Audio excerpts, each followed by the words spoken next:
જગદંબા બાખલ પગીને માર્યો ને તાંત્રિક વિદ્યાનો ભરેલો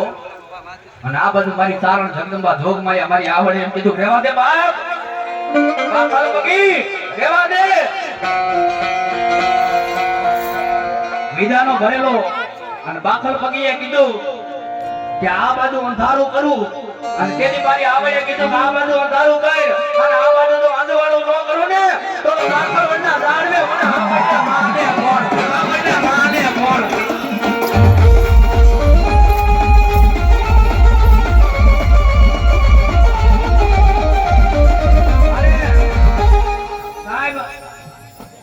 તેથી માતાજી વાદે સડી ગયો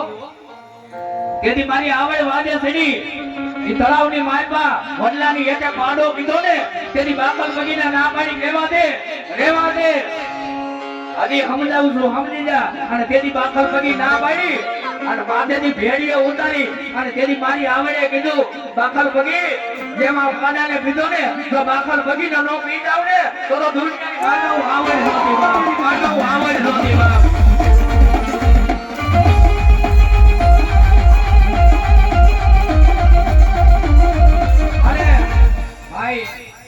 બાખલવડ ગામ બાખલ પગીને માર્યો ને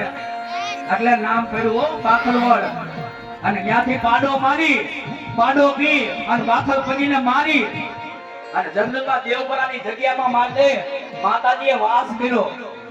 જ્યાં આરામ કરવા વિહામો લેવા મારી આવડ જગદંબા ઊભી રહીને ત્યાંથી મારી દેવપરા જગદંબા મારી આવડે નામ પાડ્યું બાપ આવડે નામ પાડ્યું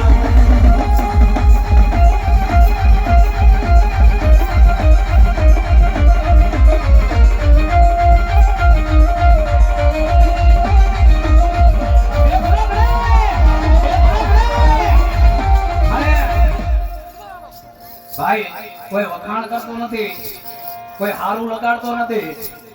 પણ માં જગદંબા બાખલવડના ઝાડવે હજી મારી જગદંબા આવડ બેઠી છે અને કોઈ માણાએ ઈ ચારણની દીકરીને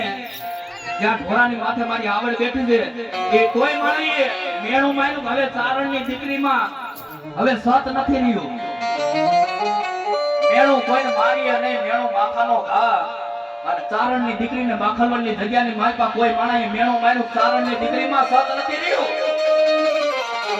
અને તેથી ઈ ચારણની જોગમાયા દીકરીએ એમ કીધું કા ભલા માણા મેણો શું કામ મારે કે તમારી આવડ હતી ને ઈ પાડો પી ગઈ હતી અને ખરેખર જો તમારી